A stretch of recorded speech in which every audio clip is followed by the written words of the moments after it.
So you have a toy boy, and this toy boy is willing to do whatever it takes to get the money, right? Whereas the sugar mama is doing whatever it takes to get the dick. So I'm wondering which dynamic is essentially more more powerful. What is the greater want? Is it the dick, or is it the money, or is it the pussy, or is it the money? What has the more dominant power in these unhealthy circumstances? The one that you're lacking the most. So if it's money that you lack the most, then money will be the biggest one. If it's pussy that you lack the most, or dick that you lack the most, then that will be the driving one. It's always what we don't have, right? That would be my take. So like, if you already have a lot of money but you can't get pussy, then pussy's going to really drive you in that regard. If you want that, if you want it, again, that's another condition. But then you've got the case where there's asexual people, right? So, you and I both know someone that, well, I know many people that are asexual, but we both know someone that's asexual. Just doesn't have a drive for it. What are you laughing at? That's not funny. I'm sorry. I know it's not funny. I'm an asshole. I love you, bro. If you're watching. But no, he's not fucking watching. Don't worry about that. If you should be downvoting us continuously. So there's that too. So sex is not everything. It's like, it tends to be a lot to people who want it but don't get it. Right? That's when it becomes asymmetric in that regard. When you can get it and you've had it and you realize that, like, yeah, it's a nice thing, but like it's just a thing. You know what I mean? Like,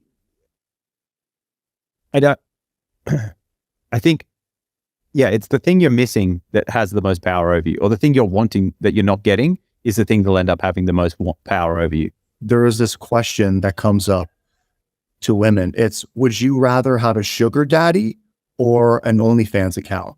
If you're a rich dude, you can have 1, 2, 3, however many girls you want. But now that there's OnlyFans, girls don't really need a sugar daddy like they did before, because OnlyFans is basically paying for everything and more that they could have gotten with a sugar daddy. So men are just becoming invisible altogether, I think.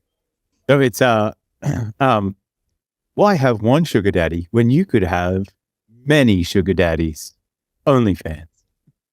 Like, that's the thing. It's literally like, you go from having one sugar daddy because like, you can't sleep with too many of the same guy in the same town because everyone will get jelly or whatever. Whereas OnlyFans, you can have many sugar daddies across the world. Quick question. Have you ever seen the earnings distribution from OnlyFans accounts? No, I've never seen that. It is bonkers insane.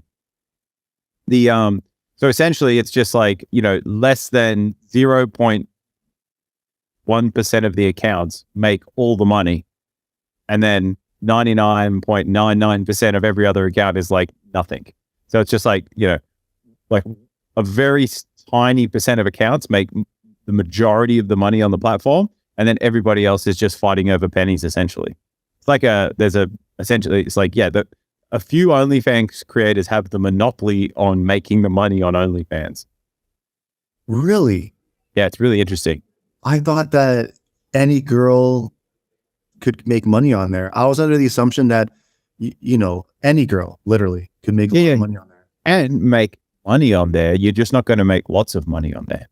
Oh, I see. Only a small percentage of accounts make, big money, and then almost everybody else is sort of, fighting over the pennies at the bottom. It's not that they can't make any money. It's just there's very little money for them to make. $100 here, $100 there, kind of thing. But if you're in a country where $100 is a lot of money, then that's no drama.